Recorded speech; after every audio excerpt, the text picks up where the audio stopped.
Hello and welcome to Cutscene Conversations, Episode 7, Season 2. Tim, I can't believe we made it to 7. I can't either. People keep showing up. That's weird. That is weird. Speaking of which, we want to do a shout out to Adam Jackson. Adam. Thank you so much for your riveting stories. Right. It's fantastic. He has such Wonderful. good stories. And we're sorry. Well, We're sorry. Just remember, I'm never to blame for the sorry. Yeah. I'm not. If you learn anything from that episode, it's don't be a cheeseburger. Anyway. So. Okay. Yep. So anyway, want to start off with our Would You Rather? Yep. All right. I think this one's good. But, I don't memorize anything. So here we go. This is I picked it based on your kind of mentality because I feel like you might, I don't know which way you'll go on this one. So, would you rather detect every lie you hear or get away with every lie you tell? Oh, detect. 100% detect. Why is that? Why that one? I am, a lot of my decisions are based on motives. Okay. Right. So I don't like making off the cuff decisions anymore. Like I've evolved as a person and I boil down my decision making to the motives behind them. Because if I can discern my motive is of selfish intent, well, then I don't need to make that decision. That's true. But if it's not a selfish intent, well, then that's a good decision to make. So you pick it not based upon. Because you're saying I've grown, therefore I don't tell lies like I probably once did. I mean, I'm not going to say I don't tell lies. Right. I have young children. You call me handsome. Yes. Yeah. And you have all the hair you've ever had. So, with that said, what about you? Detect lies. That was an easy one. Detect lies. Right. I mean, not only that, but it's also like monetarily better. Well, come on. Ooh, man, you'd be like Detective Tim on the case. I don't know though, but if you could get away with every lie ever, be like, no, I'm the heir to the Musk and Bezos fortune. But what if somebody's just trying to be nice? They're like, "Thank you so much. I appreciate what you do." Ding, ding, ding, ding. Ooh. Oh no, that helps me look out for people. Yeah, right? but what if someone's genuinely trying to be kind, but they're going to lie anyways? Right. Like I'm okay with knowing that. Yeah, I don't know if I would be. I'd rather be like, oh. But I also wouldn't want to be able to ever lie, get away with, because I think there's a certain conviction that you need in life. Because if you just get away with any lie, then... Right. It's like cheating in a video game, right? Like once you... Oh, it just feels dirty. Yeah, once you get to you put in the God mode cheat, you're like, this game's no longer fun. Right. Now I just click here, and I'll just watch. Yeah, exactly. It's no longer fun. I drink water with both hands, by the way. Great question. I have a joke. Uh-oh, joke? This joke comes from my son. Oh, it's going to be good. Right. All right, let's have it. So just to set the stage, we're driving back from mini golf with my brother on his birthday last week. Whose birthday? My brother's. Okay, just making sure. And he got a little hamburger poppet thing, right? Okay, yep, yeah. So I'm following. All right. So he asked me and his mom, he goes, "What do you call a cow's butt?" And we sat there for a second, and we're just driving home, and we're like, "What?" He goes, "Hamburger buns."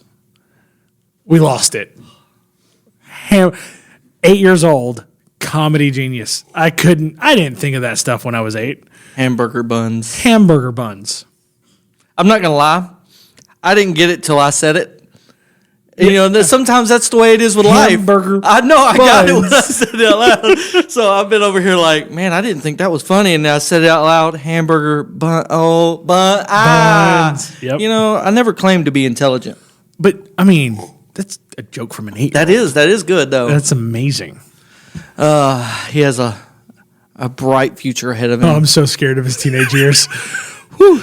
I bet you're going to wish you could be able to tell when he lies. Yeah. Ding, ding, ding. That's what I need now. Right. Well, I think it's time to send it to the field. Yeah. We have the market report with Podcast Mike. How's it going, Mike? I told you. I'm looking at it right now. I know. Look, I told you about the Bored Ape, the NFTs, crypto. Yes, it's all gone. Yeah, it was a scam. I'm sorry. I fell for it too. But, hey, you better not take that tone with me. No, oh, you gonna tell mama? You gonna tell mama? Okay, Larry. Okay, how about I tell mama that you used her bingo winnings? How about that? Yeah. You didn't think I knew about that, did you? Yeah, look. Hey, calm down. I got a plan. Do you know anything about it? Don't draw on your 401k right now. That's a hard pass. What can you say but stonks? Oof. Stonks. Yeah. Just ride it out, team. Ride it out. Oh. To the moon? No. Nope. Yeah, let's not go to that one. No. So, Tim, how's your week? Week's been all right. I've had some growth opportunities at work. That's a good way to put I've been stressed. Yes. But there's I saw a little bit of light at the end of the tunnel this week. So some of the systems I'm putting in place have been approved to be put in. Right. So just remember this: stress plus rest equals growth. Right. You can't grow without the stress, but you can't grow without the rest. So just look at it. I rest every day at 5:00. Oh, yeah. But I put do not disturb on my teams. I put mine at 3:30 so people leave me alone. There you go. Anyways. Yeah. How about you? Today's been really good. I've been starting work past 2 days getting some documents finished for the next phase and been struggling to get it done, struggling to find a motivation. But I've kind of had some advice thrown at me, so I've literally started each day. I sit at my desk and I just 15-second prayer, Lord, I'm not going to do it without you. Help me stay focused. When it gets done, it's going to be because you help me get it done. So I've literally, I'm probably got 70% of it done in 2 days. Nice. So I give God glory on that one. That's only because I'm taking time. I'm slowing down. I'm trying to say, hey, I'm tired of doing it on my own, Lord. I've done it long enough, so I need your help. Because we're not supposed to do I know, but any of it. Right.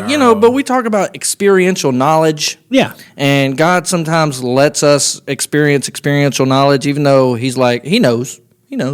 Hey, this would be way better on you if you were like, just came and put that burden on my shoulder and we'd walk it together. Yeah. So you want to try to walk, go ahead and try. Right. I'll be here to pick you up. Right.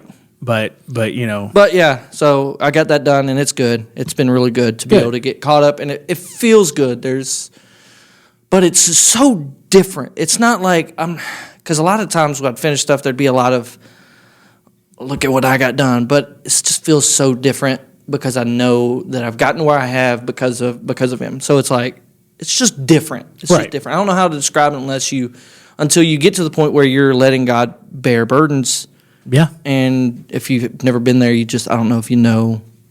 Well, it's that peace in the storm. That's true. The sense of calm you get when you know adversities are at your door. Mm-hmm. And you're just like, no, we got this. It's never a, I got this. It's a we got this. It's different than that a little bit in this. I've had the peace in the storms, but this is I have peace coming out into the calm waters. Right. Which is different. It's the calm water part of it that is different. Normally, I could get real stressed. It's like, what's next? What's the next thing? Waiting for the other shoe to drop. I'm not worried. That's awesome. But it's good. So that's been my past couple days. It's good. So tonight I kind of I messaged you earlier. And what are we going to talk about? So I kind of want to talk about leadership a little bit. That was the entire script. That's it. What do you want to talk about tonight? He goes, hey, we should talk about leadership tonight. And I went, oof. Oof. 2 O's. 2 O's and an F. Oof. Oof. Get that roof quarter off. Mainly because when I received the text, I was in fact reading leading others. Oh, so it sounds like this was meant to be. Right. I was in the middle of a chapter of leading others by Mac Lake. Awesome guy. Awesome author. I haven't met him personally, but the book's great. Oh, well, you kind of are meeting him personally. That's the beauty of books. If you allow it, you are meeting him personally. Right. So leadership. If you had to define leadership, what would you define it as? Ooh, why did you do that to me? Just simple. Not simple, like being a leader or leadership? Yes. Well, leadership is being a leader. Leadership's being a leader? Yes. All right. What does it mean to be a leader?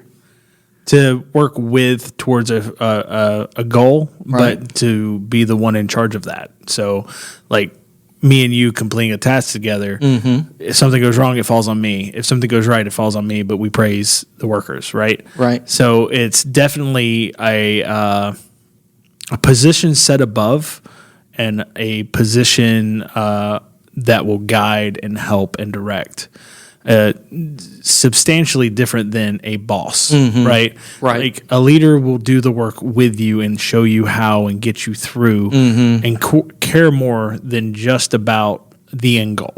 Right. Like it cares about the team. The leader cares. That's where I was exactly where I was going to go. A leader is a person who doesn't just divvy out tasks, Right. but a leader is a person who makes sure the person doing the task is taken care of, making sure not just, hey, you're doing a good job, but how are you, Tim? Yeah, how are you? exactly. Right. That's the first step is being a person who cares about the people underneath your authority. Right. So. And I've got a little to speak on this. I've been a boss, a supervisor, a manager. When I worked on a Navy base, I was a supervisor over the warehouses, and I can tell you, at one point, I was a leader, and the people turned me into a boss. Right. Oof. Right. So the taking advantage of kindness, mistaking kindness for weakness, and not thinking that there were repercussions for actions definitely killed the caring side of being a leader and just turned me straight into a boss, where it was, you're not doing this quick enough, move out of my way, I need to get it done. Ooh, so, oh man. So just taking over, like, this is the task, you're not doing the task, I'm doing the task. Yeah. It was about the task. It was about getting the task done efficiently and effectively, and that was very much a boss mentality. Yeah, I had. It was all task focused. It was no people focused. And then you go and look at when I ran the paint store. I was customer driven. I never once worried about my sales. Right. I never once worried about fulfilling the secondary push this product this week. I didn't care about that. I got in trouble for it for not doing it. But my whole thing was about, I only ever had one part-timer at a time. At one small point, I had two part-timers, but that lasted very shortly. But very much so, I was involved in knowing what was going on in their lives. Making sure that they were good. Days that they were having bad days, like, hey man, take a longer lunch. You're fine. Like, I got you. Right? Like, hey, you don't want to run a delivery. You've had a day.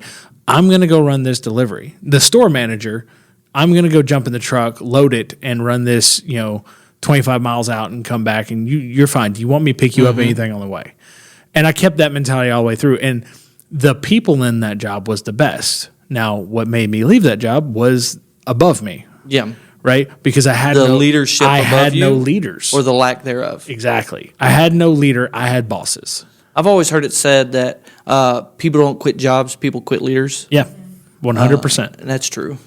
Yep. So, I see you got a book with you. Yeah. Is there any other leadership books that you're reading or podcasts you're listening to? So for me, I listen to a lot of a podcast called Leadership Lean In with Pastor Chad Beach. Okay. And I've learned a lot of leadership from that, and it's fantastic. It's good. He definitely comes at it from the point of view of a pastor, Right. but he also has just general knowledge, and he also brings guests on who are all across the board, other pastors, authors, musicians, leaders. So what we're saying is, like, goals is have Pastor Chad Beach on oh our man, podcast. bro, let's right? go. Oh, Pastor, This is Beach? a formal invitation. Right? Yeah. If you hear this, Yeah, we if would you love for you to ever come hear sit or on. see this, we'd love to see you on Cutscene Conversations. Yeah. One of the things he says, I'm trying to sit here and just think of some of the interesting things I've heard him say. One of my favorite things I've heard him say is, the more you lean into a leader, the more you get. Yeah, I can agree with that. There's been times where, as I'm just going to, for lack of a better term, servant, as a server, as a worker, man, just do it by myself. Right. And man, your potential for growth is so limited. But the moment you say, "Hey, I'm going to get underneath what you're doing because I want to do what you're doing, and I'm just going to lean in." The more you lean in, it's not like I lean in and I get twice as much. Man, you lean in, all of a sudden you're like exponential. 5, 10, 15, and you just get so much out of a leader when you lean into them. Yeah. I've been it's been about 9 months now where I spend Thursday mornings with Pastor Ty, and it's been fantastic getting to know him, learn leadership under him. Learn leadership sometimes means difficult conversations. Sometimes, and all these things. And it's crazy in my time when everything happened, life, right? How I started this leadership journey, and I was taking everything I learned, and I just took it to work, right? I started just because my job was literally numbers and making sure people were producing numbers. Right. What I learned was the more I cared about these guys, the better it got. the better they did. Yeah. 100%. And I was able to take that, lean into the people underneath me. Mm-hmm. So a leader, not only do you lean into the leader, but when a leader leads back, man, the team grows. Oh, yeah. So I leaned into those, and a few of them were able to lean back, and we just grew and became like a really good family. And I learned communication, because good leadership is good communication. I learned how to communicate with people. And I was able to take all that, and I applied it. And then all of a sudden now I've got people above me at work. They're like, "Hey, we want you to move into this. Good luck, right? You're going to interview for it." Right. And I was told by numerous people, and I don't know if I've ever told you this. I was told by numerous people that Panel Shop doesn't move up like that. Right. Actually, you explained to me at the beginning of that process, like, not only does no one move out of Panel Shop, but where you were going, nobody wanted to be because of the people around them. Yeah. Like, it was a hostile, not like hostile, but like it was an uncomfortable. It was a high stress environment. Yes. The people around are good, but they don't help you manage your stress. Right. Exactly. They're kind of like, here's your task. Suck it up, Buttercup. Get it done. Right. And don't get me wrong, I can ask questions and I get answers. So that's never an issue. But I hardly ever. I have one person. There was no leaning. Correct. Yeah. I have one person, and she's the lady who I took the task from. She's fantastic. Her name's Erin. But she took the time she cared about me before she cared about how well I did the job. That's awesome. Which made it so easy to transition. And she was so good at the job because, like, the technical side of it's not too difficult. I could figure that out, right? That's where I'm comfortable. Where I've learned I struggled with was, hey, I've got to make calls to these customers, and you're talking like engineers. Like, I work with a guy who graduated 4.0 from MIT. It's like, this guy's intelligent. And they've said they like talking to you about it, right? Dude, I've had a phone call with the guy, and we talked about our kids. It's like, it's so weird that I'm like, how did I end up in this circle? But I ended up in that circle, one, because God ordained it, I think, and two, because I started growing in leadership and what that looked like to the people around me, to people beside me, and then the people above me. Yeah. So, well, and I want to touch on what you said earlier, like, y'all grew from a team into a family. And if we look at like the concept of the original family and how there's a definite leader, but the definite leader doesn't just boss everyone around, he leads, he shows. Right? If we take that idea and apply it to other relationships of teams where we are put into responsible positions, whether it be a team project or going to a family get together where you're doing like team events or even board games, like, right? But if you apply the concept of, like you're saying, leaning into them, caring, don't make the goal the priority, make the people the priority. The goal will take care of itself. Right.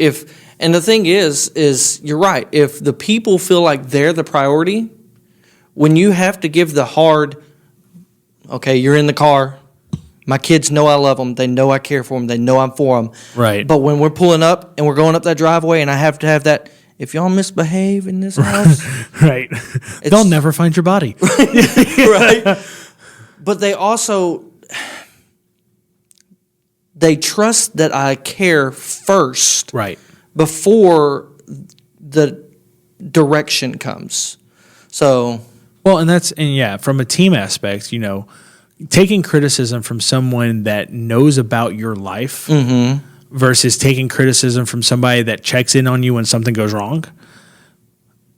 I mean, there's a management style, and it's basically don't screw this up. The only time you hear from them is when something goes wrong, and you don't know what's going wrong until it's happened. right. And I've been on the receiving end of that, and I've probably given that direction a few times. Right. I think back to the first time, probably realistically, the first time I was put in leadership position was when I was doing heating and air, and I had a team underneath me. And, bro, I was a terrible leader. So to get people, I had one guy, I kind of bullied a little.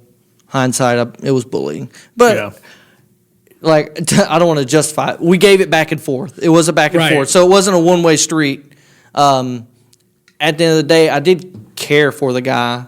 I mean, and I think he cared back, because as soon as I left, my whole team left right after me, because they didn't want to work for anyone else. Right. Which tells me, hey, at least they liked me. But man, hey, go do this, and then I would go take the easy task. And man, that's so messed up. Hindsight, that's so messed up to do, because you say, man, I value me over you. Yeah. And I think when a leader says, I value me over you, in terms of your value, not saying, I'm going to take care of my family first. I'm called to take care of my family first. I'm not called to take care of your family, but your family has value. Right. My family has value.